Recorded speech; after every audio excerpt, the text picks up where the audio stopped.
would like to begin by acknowledging the traditional custodians of the land on which I live and work, the Gundungurra land, and people.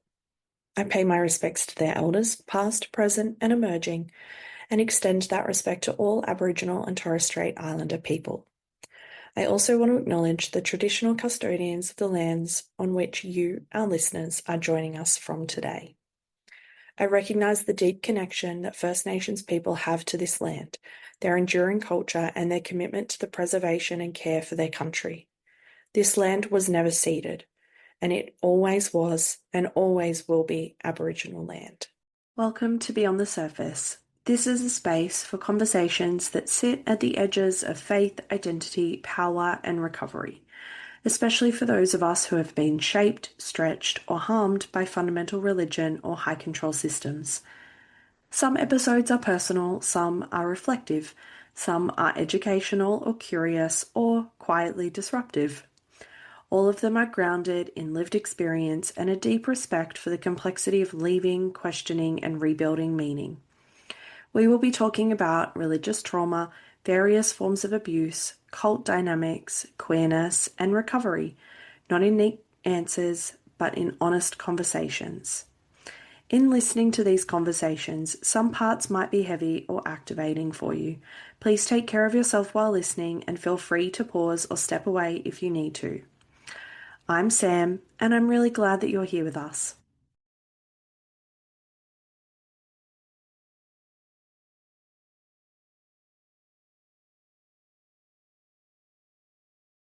Hey everyone, welcome to this episode of Beyond the Surface. Today is a bit of a special episode, and I feel like it's been a long time coming of an episode because it has taken me 2.5 fucking years to try and get my wife to come on this podcast, and today has finally happened. And so our last week of Pride Month episodes gets to be the person that I live my life with. So welcome, Chrissy.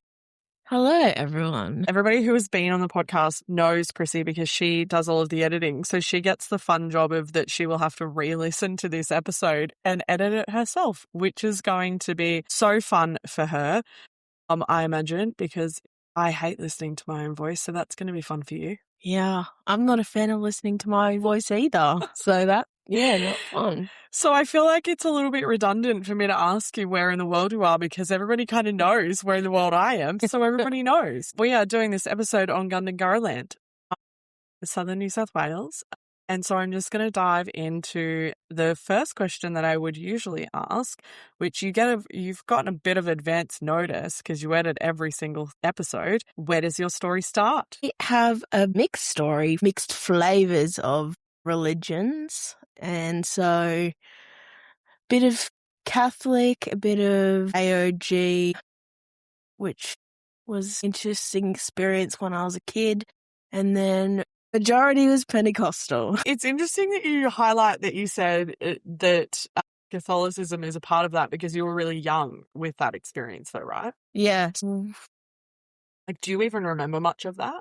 I remember being very, very young, probably like 2 or 3, and like trying to read the hymn book, and it was my nan. She would go up the front and have the communion, and I was really annoyed because I wasn't allowed to have it. Yes. And I was so confused as to why I couldn't have it at like 3 years old. Yeah, I mean, I think like we understand that confusion now, but I think it just doesn't make sense. It doesn't make sense to a 3-year-old why they can't do something. And the reason that I highlighted that you were quite young during that is because I remember going to a Catholic funeral with you, and you sat there and you leant over to me and said, "Why the fuck are we standing and sitting so much?" Which, like, there's so much in Catholicism that is like ritualistic, but you don't notice that when you're 3. No. And I didn't remember any of that when I was 3 either. Yeah. And for the fact that I couldn't read when I was 3, yet I was still trying to fit into something. Yeah. Was such a big thing even back then. Mm-hmm.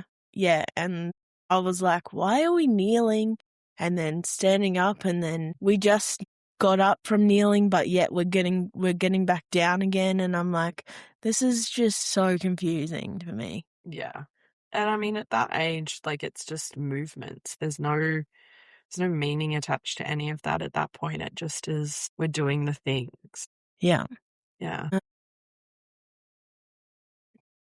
So what happened after that point? Because, like, you didn't stay in the Catholic Church. Like, that's your only experience in the Catholic Church. Where from there? Yeah, there was like a mixture, because from memory, there was also a bit of like uniting. At that point, we were in a small town, so the Catholic Church didn't run all the time. And so, It's like they took it in turns. yeah, so the Uniting Church also ran like at different points. So I don't remember anything about the Uniting Church, but I do remember having morning tea after the service. You remember the food? Yeah. That's so uncharacteristic for you. You remember the food. That's the only point of reference that I have for that. Yeah. There was a point where you were in a church, though, and there were humans barking like dogs, right, though? Oh, yeah, that was the AOG. Yeah, that used to freak me out. There was this, I remember this guy, and he was there like all the time. And he, during the worship, like part of the service, would always like run across the front of the service. And then like this one day, he was like on all fours on the ground, and he was like barking like a dog, and I was like, what the actual fuck is going on? And I was, except you're a kid, so Yeah. you're not actually saying what the actual I fuck. was probably like 5 years old, Yeah. maybe a little bit older, because my younger brother was there as well, and we then went to like the Sunday school, which was underneath the service, and we got bored and we snuck out and made mud balls and caused a ruckus. And yeah, my mum was not into going to church at all, so there was quite a big division between mum and dad. So after that day, we didn't have to go, which was really good. So we would do anything to not go. So most of your childhood, you weren't in church? Not from memory. Yeah. No. Yeah. And so when did that change? When I turned 18, I messed a lot of things up. I was in this stage of like dating a lot of people, and I just cheated on my boyfriend with another guy, and I ran away, and I transferred a job to the Sunshine Coast, and I was like really doing not great in my mental health. And I also was questioning my sexuality, but I'd always been drummed into me, even without Christianity, that there was no such thing as being gay or being attracted to the opposite sex at all. You mean the same sex? I mean the same sex. Imagine if it was that way. Imagine if it was just like, you are not allowed to be attracted to the opposite sex. That is forbidden. Being attracted to the same sex. So yeah, I think I just spent a lot of my high school years just kind of pushing that away and really unsatisfied, dating a lot of different boys. And I'm always like, oh yeah, church saved me. Yeah, we all said that. And so I started going to a quite big Pentecostal church. Yeah, there was a hefty mega church pastor. Yeah. Who we are not going to name. And I got into worship, pretty much doing everything I possibly could. Youth leading. Mm-hmm. But you talk about your experience at that church, despite the fact that there is an absolute douche canoe leading that church. You talk about that quite positively. Yeah, I actually had some really good experiences, had some really good friends despite my mental health. It was actually quite positive. And so were you there for the community or were you there for the faith? Community, for sure. So where was Jesus in all of this? Because Pentecostal, personal relationship with Jesus and all of that. Yeah, that's a good question. Thanks. It's almost like I do this. I feel like I was searching for something. Yeah. I did Bible college. Obviously, I did all of the things, but I don't know exactly if I had a personal relationship with Jesus. Who was God? Ever. Who was God to you during that time? Some dude. Some dude. Yeah, essentially. Sky Daddy. I still don't know if I ever, I remember you after you edited Jay Pesavento's episode, I remember you saying to me that you found it really interesting that they said that they thought they had a relationship with God because they were told that they had a relationship with God. And yeah. It does feel like that. And you almost come to a point where you're like, these people are telling you, like your pastors, your youth pastors, your worship leaders are telling you this person exists. So I guess they exist. Yeah. Yeah. I mean, it's the whole, they tell you what to think, not how to think. Mm-hmm. And then people like Cy Rogers come in and tell you that you can't be gay and that sexuality is an abomination. Yeah. And that you can be saved from it. Yeah, you believe that. So then you push it down even further. I heard him speak one year. Yeah. It's awful. I was the stage manager for you when he came to that church. Yeah. God, he did so much damage. I mean, did you have conscious awareness though at that point that you were hearing people standing on a stage saying homosexuality is not okay, that it's sinful, all of that sort of really awful rhetoric? Were you sitting in that congregation going fuck, that's me? No. So what were you thinking when you were hearing those things? I was just going along with everything.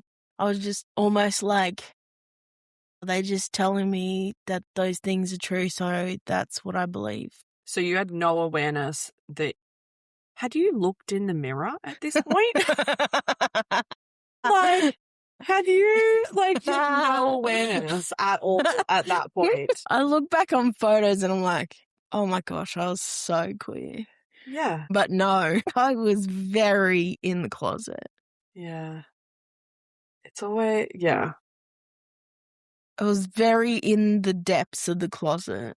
Yeah. And then one of the pastors that I respected and was my mentor decided that they were going to go and open a church or be in a church in the Gold Coast. Planting.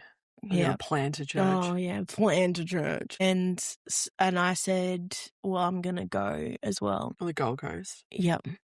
Sunshine Coast to the Gold Coast. Yeah. So I moved to the Gold Coast. You talk about the Sunshine Coast Church quite fondly. And so, you just up and left, though. So, leaving a church community, even if you're leaving for something good, is not a small feat. I think I got to a point where I felt safe with this person and I didn't know where I specifically belonged in that church. And so I felt like if this person left, my safety was also leaving. And so I was like, well, I need to go and see where I'm going to end up. Did you enjoy the Pentecostal, before we get to the Gold Coast Church, did you even enjoy that style of church? Because for people who have never met Chrissy, she is a raging introvert, and picturing you in a happy clappy speaking in tongues, prophesying over people, big, epic, worship, I can imagine you hating the fuck out of that. Plus I was a worship leader. Yeah. I kind of just pushed myself to be that person, but I was absolutely shattered every time. But no, I hated it. I absolutely hated it. But the community keeps you there. Yeah. Why was the community so important to you? Mm. I have insider information. I can't not use it. Because I had nobody. At that point in my life, there was no support for me. I was on my own, struggling to figure out where I fit in the world. And a long way away from where you grew up. Yeah. Yeah. From country Coastal. to coastal. And that was a big deal for me. Yeah. And I met some people that were great, but I don't talk to them anymore. When you're in there, it's like, cool. They're like best friends. As soon as you leave, you don't exist to them anymore. Yeah. Yeah. And, you know, whilst we're saying that you were like geographically away from your, like where you grew up and your family, you were also like emotionally and relationally away from those people also. Yeah. So off to the Gold Coast we go. Mm-hmm. From one coast to the other.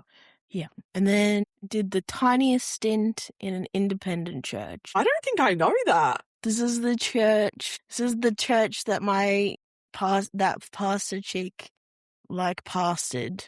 Right. The planted church. Yeah. Right. And it was fine. Okay. But you landed somewhere different. Yeah. In another Pentecostal church. We love them. Big Pentecostal church.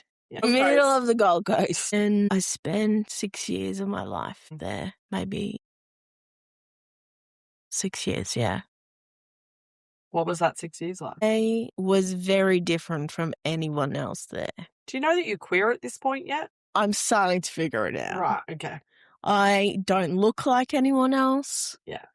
I don't wear dresses like anyone else or like full makeup like anyone else. Yeah, Pentecostal women have a particular look. Yeah. I have to fight for position unlike anyone else. Yeah. And I would have to, like, if they said they needed someone to fill a position, I would teach myself that position so that I could fill it. Why did you want to fill all of the roles? To show that I was useful to them. So I was a singer, but there was a lot of singers, so that didn't matter. Like that was like you were one of many. Yeah, and the thing that they were missing more than anything in the band was a bass player. So they are very hard to find. Even we only had two bass players. Why are they so hard to find? So I taught myself to play bass, and then I played all the time on the band. I taught myself how to do sound so that I could always do that. I taught myself how to do video editing so they always had someone that could do that. And now I reap the benefits of that. Yeah. Was it ever like explicitly stated, or was it just like kind of in the water that you had to like earn your place there? It wasn't explicitly said. Yeah. But it was more like, because I did Bible college at that church as well. And it was more like, oh, you will serve like where we need you to serve. And they kind of knew that I almost would do whatever they needed me to do. And how often was that exploited? All the time. Yeah. There was weeks where I would be sleeping in the church building. So that I was nearby if something, or like I was in the building so that they could use that. Are we still not personally loving Jesus at this point? Or are we on board with the personal relationship with? No. Yeah. No? Still just a dude. Still just a dude. Okay. I think. What would you feel during worship then? I would just take it time. Because like Pentecostalism is very good at like a big emotional grand like worship. Like it's the only time realistically that like emotions emotions are allowed. And so like you're in a church watching people, you know, raise their hands, probably crying, probably randomly speaking in tongues during worship. What are you feeling during that? The worst thing is that I think I was too logical for Too logical for what? for worship. So I was like, tongues doesn't seem like something that was real for me. And crying seemed like, oh, they're hurting, they need to get out emotions. But you're a musical person as well. Yeah. Like, you find meaning in music, Yeah. and yet you weren't able to find meaning in the worship music. Yeah, there's meaning in worship. Okay, so what meaning did you find? I think when it comes to words, I think they strategically put words together Yeah. to create an atmosphere. Mm-hmm. And so they were a lot to do with the chords and the words together Mm-hmm. to build that atmosphere together. Mm-hmm. Did you ever connect to the lyrics of the songs? Like, what? Oh. Like, I'm gonna do what I know you hate, which is that I just whip out random like Christian language here and there, which is like, you're on the stage playing bass, maybe singing. Like, what are you actually thinking of feeling when someone starts singing like "Spirit, lead me where trust is without borders"? Of course, I was going to use Oceans. What other song were we going to use? Oceans is the song. You know that's my song. Exactly. So what if you weren't connecting to the Holy Spirit, what were you thinking and feeling? Call a podcast with your wife, she says. I think when you're listening to a song, yes, you connect to the words and you connect to the music. But I don't think there needs to be some random guy in the sky that's telling you have to feel a certain way about it. You are reacting to possibly a feeling of something that's happened in the past. So when it says, my trust is without borders or something, you're more likely referring to a point in your life where you've had zero trust about anything. So you relate to the earthly human meaning, not the spiritual godly meaning. Well, I think more so that maybe that there's some other spiritual realm that we're not considering. Well, I'm hearing about this for like firsthand. That's fun for me. You know that. Yeah. But in the moment, I don't think I was thinking Jesus. Even though you're standing there singing about Jesus. Yeah, well, I think I'm singing to someone because I was told to. Yeah, I mean, I think the reality is that there's probably stacks of people who stand in church and they're singing songs and they're connecting to what it does for them, but not necessarily to who you are supposed to be singing it to. Like the fact that I remember so many times in worship, when you go up to get prayed for, how many times did they pray for you and then push you over instead of... I'm so glad I didn't exist in a Pentecostal space. Letting you... I don't understand how they think that like the Spirit takes over when I've never like naturally fallen over on my own. Yeah, not in church anyway. No, as in like... Yeah, spiritually like overcome and then just fallen over. No, yeah. They've always just like, when they lay their hands on you, it's like they're slowly pushing you backwards, like they're willing you to fall over, and then next minute you're like, I have nowhere to go. Yeah. Like... Yeah. So you were existing in this space, you were doing all of the things, and yet you didn't really believe any of it in the way that you were supposed to, and you were kind of questioning it all as just, that's really weird and really strange all of the time. Retrospectively, yes. Okay. And in the moment? I think I thought I believed it. Yeah. If you asked me back then, I would have like said 100% that I believed it. Yeah, because you're existing in Pentecostalism, which is also big on evangelism. I hated evangelism. That was the worst part. Yeah. You don't want to walk up to people? No. I couldn't imagine anything worse. Yeah. Except you would have done it. Yeah, because I had to. Yeah. Mm-hmm. No. Yeah. When did the language of your sexuality come into this? Like, how long you said you were there for 6 years. How long were you existing in this space and at this church when you started to question that more seriously?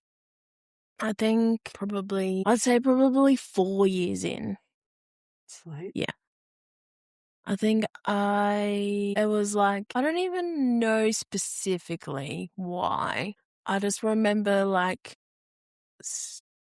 all of these people around me starting to get boyfriends, and my best friends, inverted commas, like looking at boys or men and like were crushing on them or like talking about it. And then we had a camp at the end of the 3/4 through the 5th year, I think.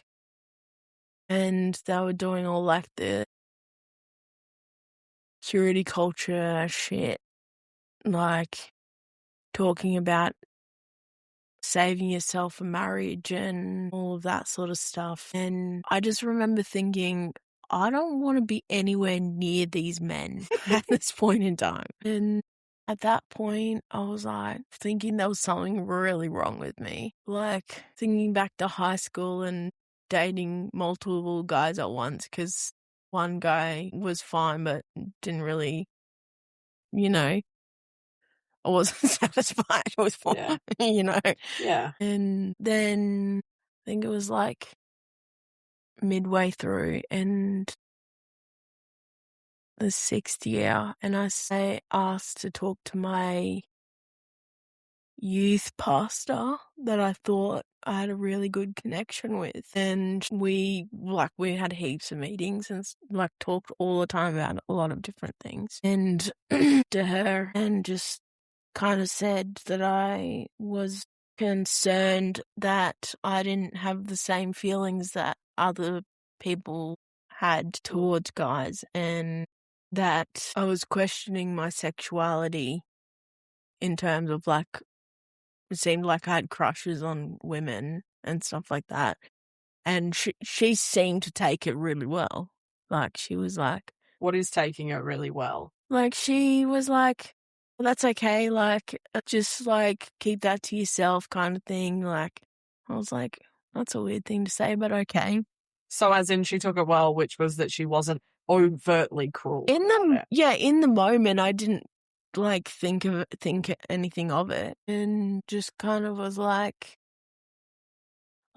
don't act on it or anything like that. And I was like, I wasn't planning on it. It was just a conversation, like, and then I didn't think anything of it. And then I remember I was supposed to play on the band the next week, and I got replaced. And I was like, hang on. And had that ever happened before? For no reason? No. Yeah. But she also was away. So it didn't make sense. And I was like, what is going on? And then that was youth band, and I wasn't on church band, so that was like whatever. And then I got taken completely off church band, and I was like, hang on. And then probably 3 or 4 weeks later, I got called into a meeting with the senior pastor. And had you had much to do with him at this point? No. Okay, so that was strange. It was not even actually, it was the senior pastor's son. Right. Because he was son-in-law, because he was taking over the church. Mm-hmm. And I was like, this is kind of strange. But it was strange for you to be called in. Yeah. And to have a meeting with this person. Yeah. And I walked in, and I'm like, and he was in there, and then the older woman that I was living with was in there. And I was like, why is she in here? A grown woman. Like, why? So totally I feel like I'm in trouble. What have I done? Yeah, it's like getting called into the principal's office. Yeah. And I'm like, what's going on? And he started with, I've heard something. And I was like, okay, this doesn't sound good. What's going on? And he said, I've heard that you think you're gay. And I was like, right. She's just fucking outed me in front, to the pastor. And, well, he's brought the person I live with have protection, essentially, because he thinks she's gonna, have his back or whatever. And he essentially was like, we can't have you in our church anymore. We've taken you off the worship roster and we've taken you off the youth roster, and you are no longer permitted to be a youth leader or serve in any capacity anymore. And so was he saying that you couldn't do ministry, or that you couldn't be a part of the congregation and the community itself? Essentially, it was recommended that I wasn't welcome at all, and that they were going to have a meeting with all of the youth to tell them that I would no longer be welcome. So they were going to actually tell the youth that you were not, as in that why you weren't, or just that you were no longer there and just sort of sweep it under the rug? Yeah. But then I got a message saying that I'd been outed to the whole youth from someone that's not in youth ministry, in leadership. So as someone who has sat in leadership meetings around their sexuality, what was that like? I was devastated. Yeah. I was like, what the actual fuck? For one, I didn't actually say that I was queer. I said that I was questioning my sexuality. Yeah. And I just felt like these two people that I thought I trusted stabbed me in the back. And to make it even worse, I started to try to go to another church, and he called that church and outed me to that church as well. And I made the decision to leave the Gold Coast altogether. Yeah. Because I felt like if I kept trying, he would figure out a way to ruin my life completely. Did you ever understand why he was trying to do that? No, I never went back and talked to him or had a conversation or anything with him because I was just so mad. What about the friends that you had while you were there? What happened at this point with them? All of them started to unfollow me and block me on every form of social media, phone calls. None of them messaged me or anything like that. I never heard from any of them. So I've to this day still not heard from any of them. Did any of them stick around for a little bit while, when you moved to Brisbane? No. The only person that I'm still friends with was a friend that was outside of the church. What did your family think when you were a part of the church? They weren't really involved in my life by then. They weren't religious at all, so they had not really had any say at all, so they didn't really care. So. Now, I know that you still did Christian things with your not-so-Christian faith when you moved to Brisbane. Yeah. Which was? I was still involved in a Christian counselling course thing. So... What made you still want to stay connected to some form of Christianity that you didn't necessarily feel all that connected to anyway? I think there was still aspects of safety in there. And I think my whole life I was trying to find safety. And when you find any kind of aspect of safety, you cling to that. And so even though I'd been hurt by the people, I was still wanting to keep clinging to something that was the course. Obviously, even though I didn't think I believed in Jesus, looking back or whatever, there was still safety in the music at that point still for me, and safety in aspects of it. Familiarity. Yeah. And so I still wanted to keep pushing for something. What was that first year after you got kicked out of the church like? I felt really lost. Like I had no idea what to do or where to go. And I had zero friends. And I ended up just finding a house with a random lady that I found online. And I had zero idea what to do. I just worked and slept and studied. And that's it. I was pretty much in survival.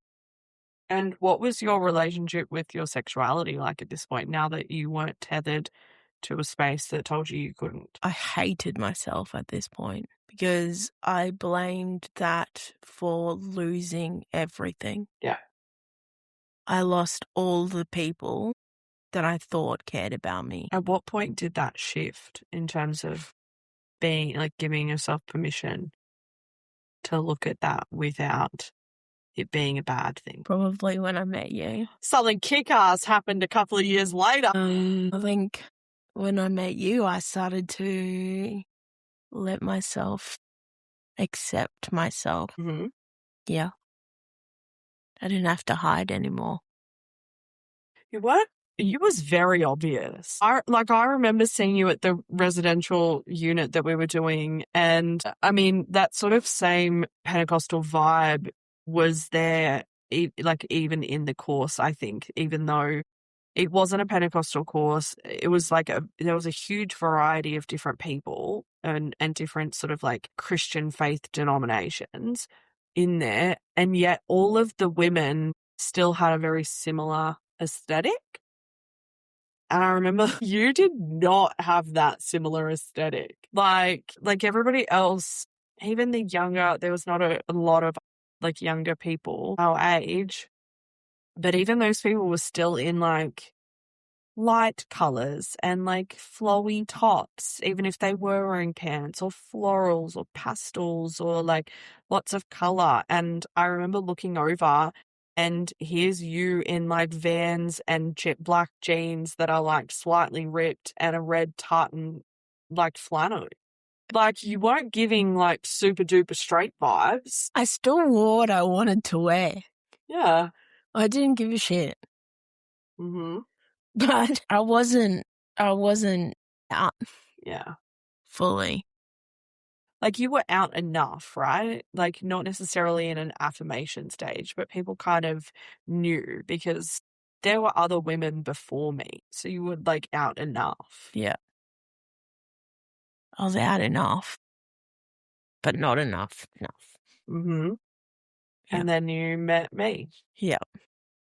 And I was out. And to me, into your story. Yeah. What do you remember about that weekend? Not a lot. Right. I made an impact, guys. So you met me. What was that like? Be kind. Overwhelming. I am an overwhelming human. No, you're very attractive and I was really drawn to you. Mm-hmm. But we were in an environment where I wasn't supposed to be attracted to a woman. Yeah, I mean, neither of us were. We were in a hyper-Christian, like, space. I was still, like, heavily deep in church. Mm-hmm. But it just worked. Yeah. It was risky. I think we both knew that it was more risky for me at that point than you in different ways. Yeah. But yeah, and I remember especially on like multiple chats and getting to know each other. And when we went for a walk. Yeah. And trying to decide whether we were going to give it a chance or not. Yeah. And I felt like it was a lot on you. Yeah. Yeah. It was like, and I think it was just that, I knew where I was headed. I knew and I've talked about this and I won't go into details as I've talked about it before, but that I knew what that decision was going to cost. So,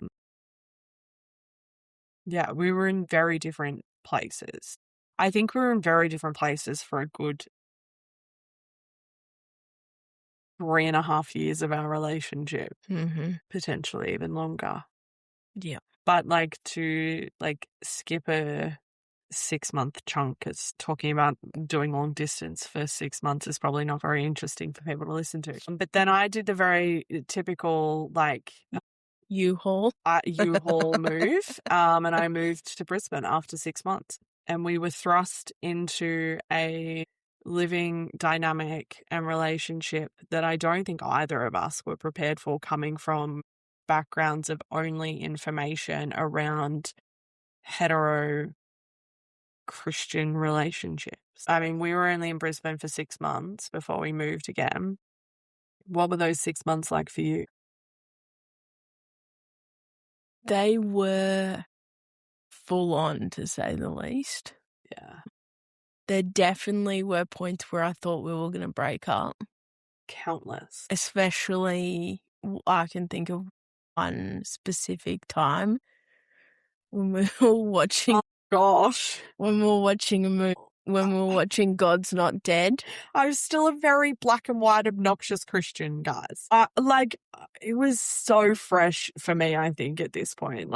It hadn't even been 6 months at this point, and we were watching the movie. Mm-hmm. And you wanted... No, it was a hypothetical question, but in my mind it was, you need to share on social media. Yeah, because what's the hypothetical question at the end of that movie? What is it? Would you text everyone in your phone, God's not dead, he's surely alive? And I was like, hell no. Yeah. Yeah. And all I remember sitting with at that point was, oh my God, I'm unequally yoked.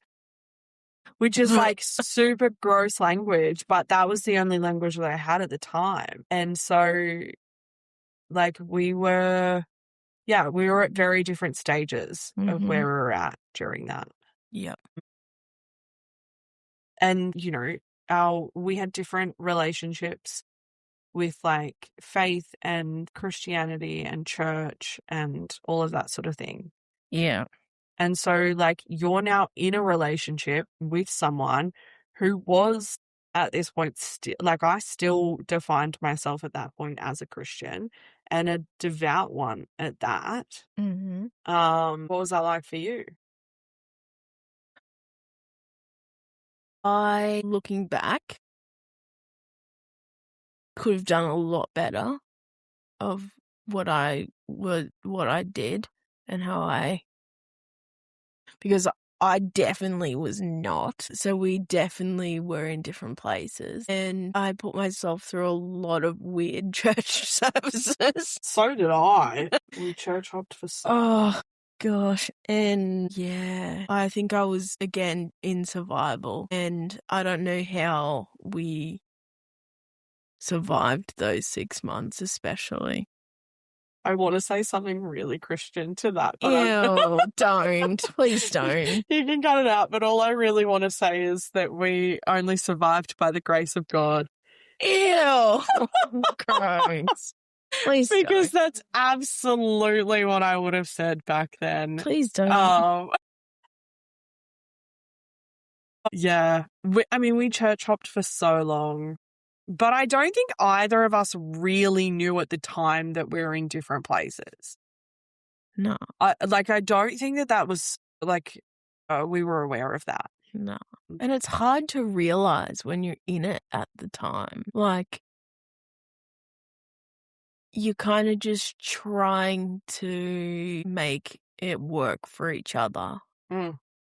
And then you look back and you're like, shit. Yeah. That's not good. Yeah.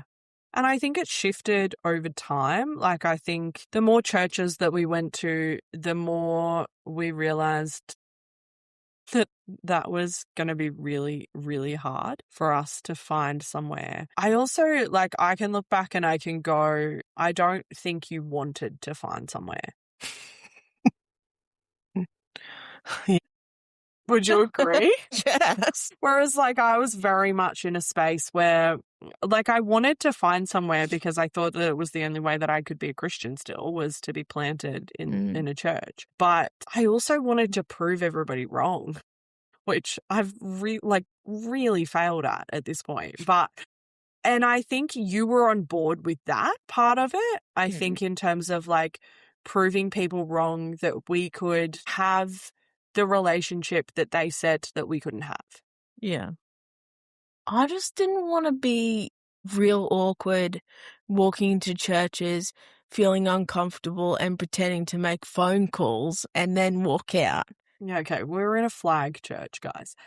Pretending we weren't in a relationship and then they asked if we are sisters. Yeah, we both had dark hair, dark glasses, and we used to get the, "Oh, are you guys sisters?" comment a lot. And when we would say, "No, we're not sisters, we're actually together," you could literally see the room change because you can see it move from person to person. That information moves very quickly in some churches. And yeah, but I don't think either of us had any awareness that we were in such different places. We were just, I think we were both in survival mode, but just from different angles and at different points. So, yeah. Okay, so we're in a relationship, obviously, like we're trying to church hop, we're doing all of the things. And at what point, like, you know, how long were we in a relationship for before you got to the point where you felt like there was some affirmation around your sexuality? That's a good question. Again, thanks. I think pretty early on. I think once we started dating, I think I was able to start actually settling a little bit. And after a while, then I also did therapy. And I could actually explore what my sexuality looked like.